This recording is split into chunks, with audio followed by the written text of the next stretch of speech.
ভারতকে চেন্নাই শোয়েব আক্তারকে মনে করাচ্ছেন চাপাই এক্সপ্রেস নাহিদ রানা।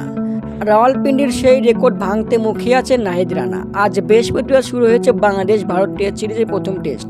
টাইগার এই পেসারের গতির বল খেলতে হিমশিম খাবে ভারতীয় ব্যাটাররা, এটা নিশ্চিত। যেমনি বাউন্স তেমনি গতি, সুইং তিনোটাই একসঙ্গে দিতে পারেন টাইগার এই গতির তারকা। ভারত বাংলাদেশ সিরিজে নাহিদের থেকে গতির তারকা নেই। ভারতীয় পেসাররা সর্বোচ্চ 148 তুলতে পারে। প্রতিপক্ষ ব্যাটারদের ঘুম কেড়ে নেওয়ার জন্য প্রধান কাজ এই চাপাই এক্সপ্রেসের। যে কোনো সময় ম্যাচ ঘুরে দিতে পারেন নাহিদ।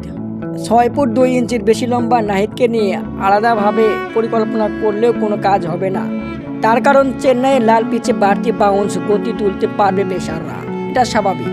ভারতের বিপক্ষে প্রথম টেস্টে দিন শেষে ভালো ফল পাওয়ার আশা টাইগারদের। বিডি নিউজ, হৃদয় হাসান।